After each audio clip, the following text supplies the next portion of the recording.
તો આપણે ઉત્તમ ભીષ્મ પિતામહની સ્તુતિ શ્રવણ કરી, ઉત્તમ ભાવ ભીષ્મ પિતામહે પ્રગટ કર્યા ને સ્વધામ પધાર્યા.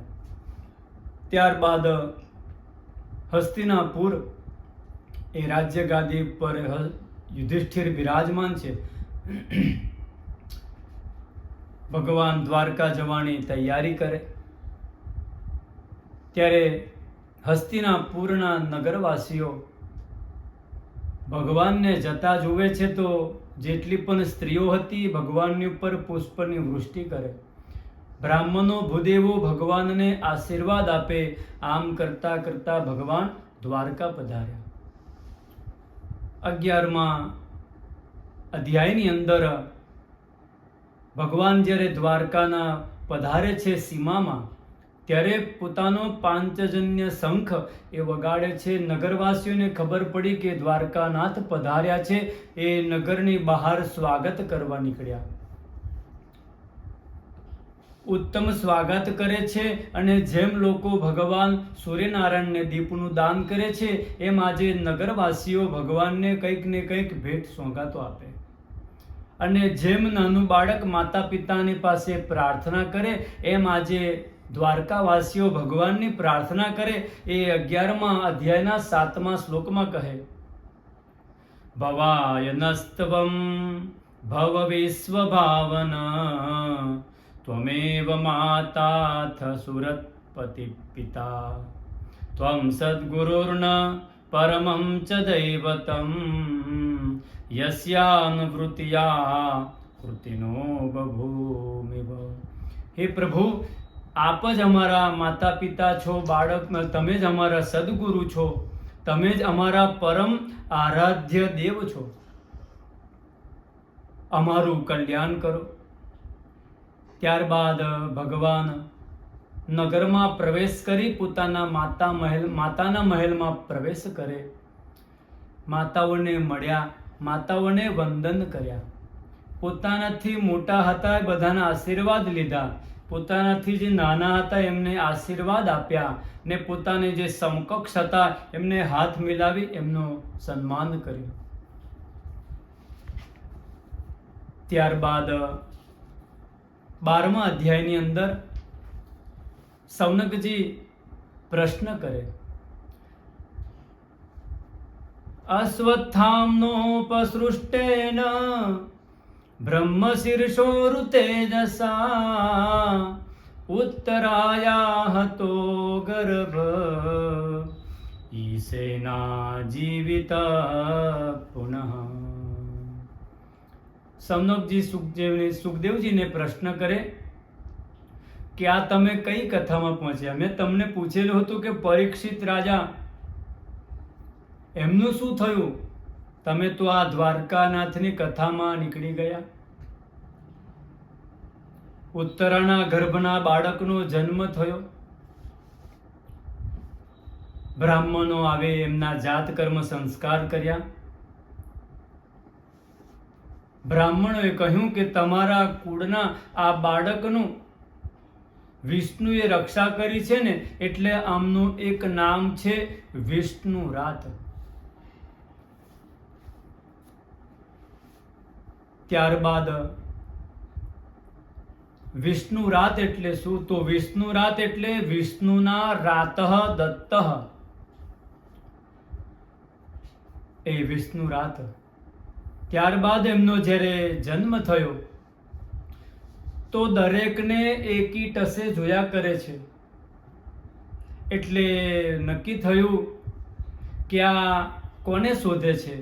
તો જ્યારે ગર્ભમાં હતા અને જેમને એમનું રક્ષણ કર્યું હતું એ સ્વરૂપને આજે દરેક જગ્યાએ જોયા કરે છે, પરીક્ષણ કરે છે.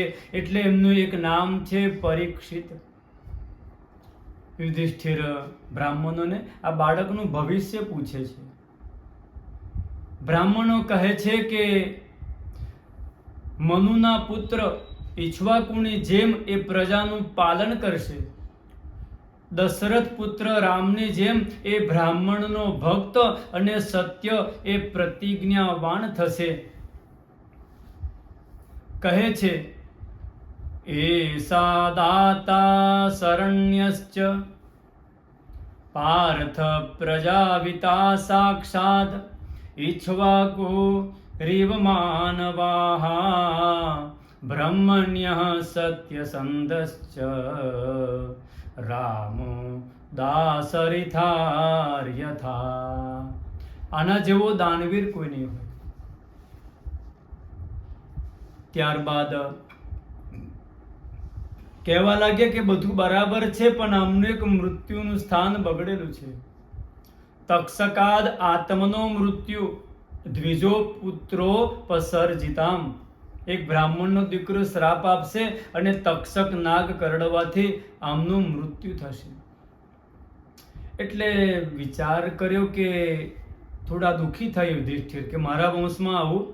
ત્યારે બ્રાહ્મણો કહેવા લાગ્યા કે ગભરાવાની કોઈ જરૂર નથી. જેમને ગર્ભમાં આ પરીક્ષિતનું રક્ષણ કર્યું છે ને એ જ ભગવાન એને સદગતિ આપશે. આનંદ થઈ ગયો. આમ 12મા અધ્યાયની અંદર ઉત્તમ વર્ણન આવ્યું. અને આ બાજુ ભગવાન એ દ્વારકા જાય છે. યયૌરાદ્વારવતે બ્રહ્મન શાર્જુનો યદુભેર્વૃતઃ. ભગવાન અર્જુનને કહેવા લાગ્યા કે હું તો અહીંયા આવું છું, પણ તમે પણ મારી સાથે ચાલો.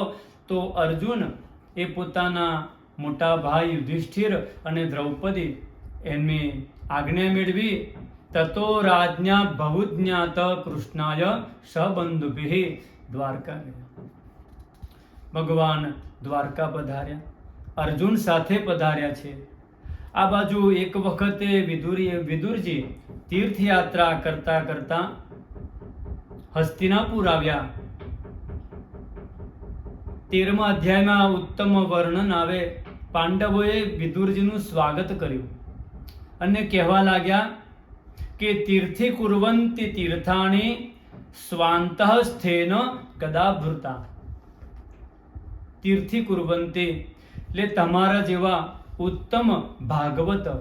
આ વિદુરજી એ ભાગવતનું સ્વરૂપ છે. ભીષ્મ પિતામહ પણ ભાગવતનું સ્વરૂપ કહેવાય અને આ વિદુરજી પણ કહેવાય.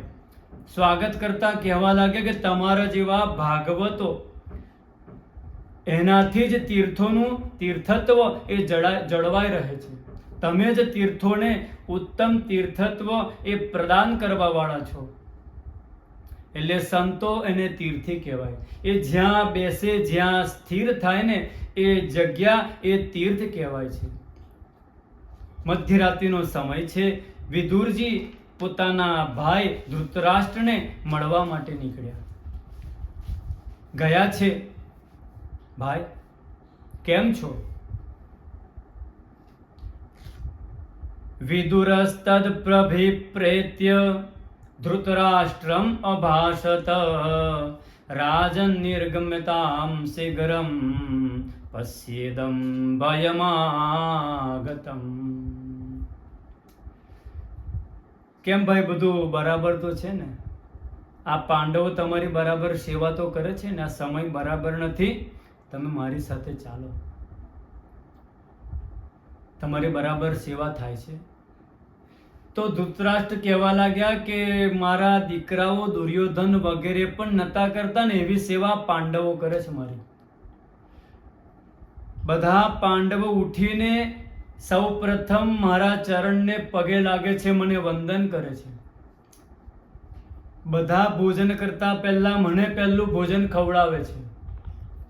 આવા વખાણ કરે છે. વિદુરજી કહેવા લાગ્યા તમને શરમ નથી આવતી? આ પાંડવોને મારવા માટે કેટલા તમે લોકો બધા પ્રપંચો કર્યા, તમને શરમ નથી આવતી? આ તમે આ પાંડવોના ટુકડા ખાઈને જીવી રહ્યા છો કૂતરાની જેમ.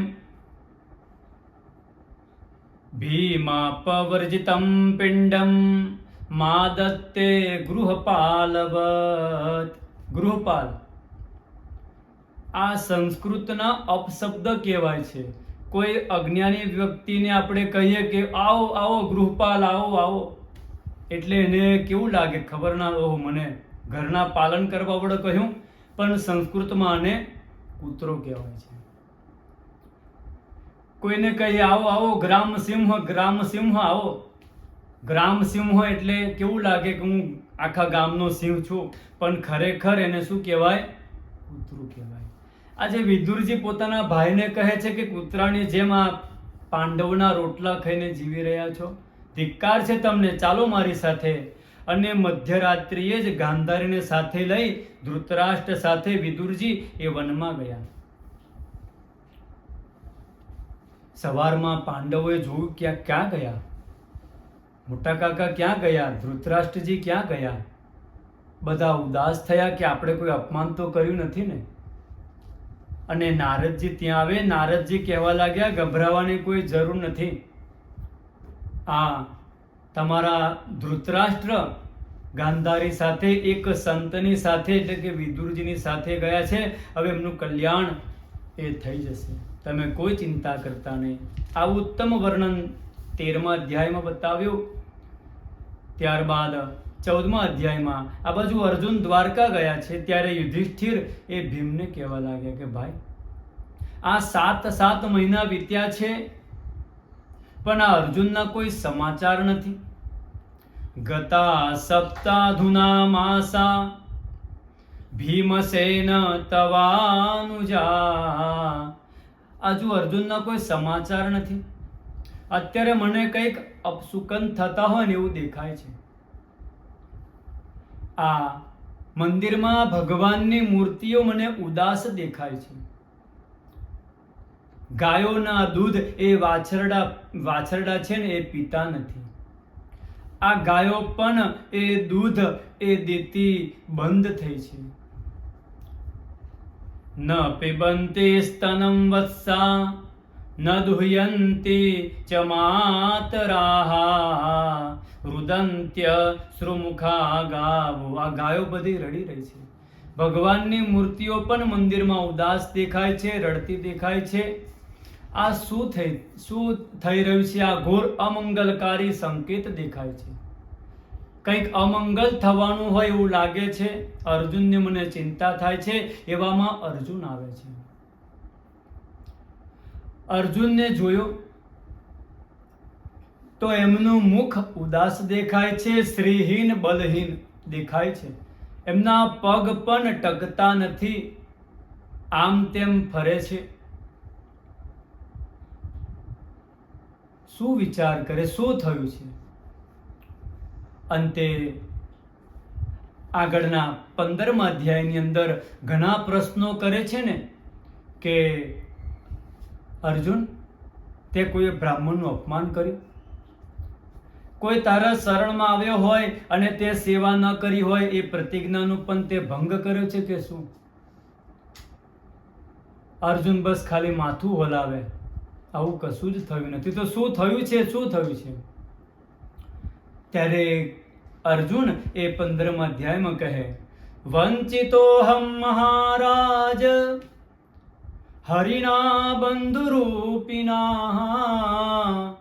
યેન મે પ્રહૃતમ તેજો દેવ વિસ્માપનમ મહત. યેને મે પહતમ તેજો, આ બધું મારું તેજ એ નીકળી ગયું છે. હે રાજા યુધિષ્ઠિર સાંભળો, ભગવાન દ્વારકાનાથ એ આપણને છોડીને સ્વધામ પધાર્યા છે. આપણે અનાથ થઈ ગયા છે.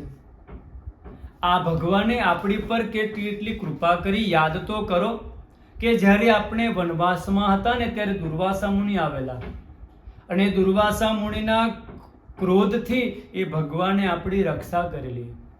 યોનો જગોપવન મેત્ય દુરંત કૃચ્છરાદ દુર્વાસસો રિચરિતા દયુતાગ્રયાગો સાકાન્ન શિષ્ટમ ઉપસ્યુજ્ય યતસ્ત્રિલોકીમ તૃપ્તાત્મહંસ્ત સલિલે વિનિમગ્ન સંગઃ. એક ભગવાને એક શાકનો કોળિયો કરી અને આપણું રક્ષણ કરેલું. અરે આ ભગવાનની કૃપાથી જ સ્વયંવરમાંથી હું આ દ્રૌપદીને જીતી શક્યો. તો આવા ભગવાન એ આપણને છોડીને અનાથ કરીને ચાલ્યા ગયા છે. એના કારણે જ હું બલહીન, તેજહીન, શ્રીહીન થયો છું. 56 કરોડ યાદવો ગૃહ યુદ્ધમાં અંદર લડીને, ઝઘડો કરીને, યુદ્ધ કરીને સમાપ્ત થયા છે. બસ ખાલી ચતુપંચાવશેષતઃ, બસ ખાલી 4-5 જણા બચ્યા છે. બધા જ સમાપ્ત થઈ ગયા. આ વાત એ કુંતીજીએ સાંભળ્યું અને સાંભળતાની સાથે જ પૃથાપ્યનુસૃત ધનંજયોદિતમ નાસં યદોનામ ભગવદ ગતિમ ચતામ એકાંત ભક્ત્યા ભગવત્યજોક્ષજે નિવેશિતાત્મો પરરામ સંસ્રુતે. પૃથા એટલે કોણ? કુંતીજી. આ સાંભળતાની સાથે જ કુંતાજીએ પોતાનું મન, પોતાનું ચિત્ત, પોતાની આત્મા એ ઠાકોરજીના ચરણોમાં જોડી દીધી અને પોતાના દેહનો ત્યાગ કર્યો. જેમ રામાવતારમાં દશરથ રાજાએ સાંભળ્યું કે આ રામ વનવાસમાં ચાલ્યા ગયા, એની સાથે જ રામ રામ કહેતા પોતાના દેહનો ત્યાગ કર્યો. એવો જ પ્રેમ ઠાકોરજીનો કુંતાજીને ભગવાન સાથે છે. આ કુંતાજીએ પણ એ પોતાના દેહનો ત્યાગ કર્યો. પાંડવ પણ વિચાર કરે કે હવે ભગવાન વગર આપણે પણ આ ધરતી પર રહી શકીએ નહીં. અને એટલે પરીક્ષિત એટલે કે પોતાના પૌત્ર એને બોલાવ્યા, એને રાજ્ય ગાદી સોંપી દીધી અને કહેવા લાગ્યા કે જે પ્રભુએ તમારી ગર્ભમાં રક્ષા કરી છે ને એ જ તમારું કલ્યાણ કરશે. આમ કહી અને હિમાલય તરફ નીકળી ગયા અને વારા ફરતી પાંડવોએ દ્રૌપદી સાથે સ્વર્ગારોહણ કર્યું. હવે 16મા અધ્યાયની અંદર પરીક્ષિત રાજા પોતાના રાજ્યની અંદર શું ચાલી રહ્યું છે, પ્રજા મારા માટે શું વિચારે છે, એ જાણવા માટે નીકળે છે. અને ધરતી અને ધર્મ એટલે કે ગાય અને વાછરડો એની સાથે સંવાદ થાય એ આપણે સાંભળીશું. જય શ્રી કૃષ્ણ.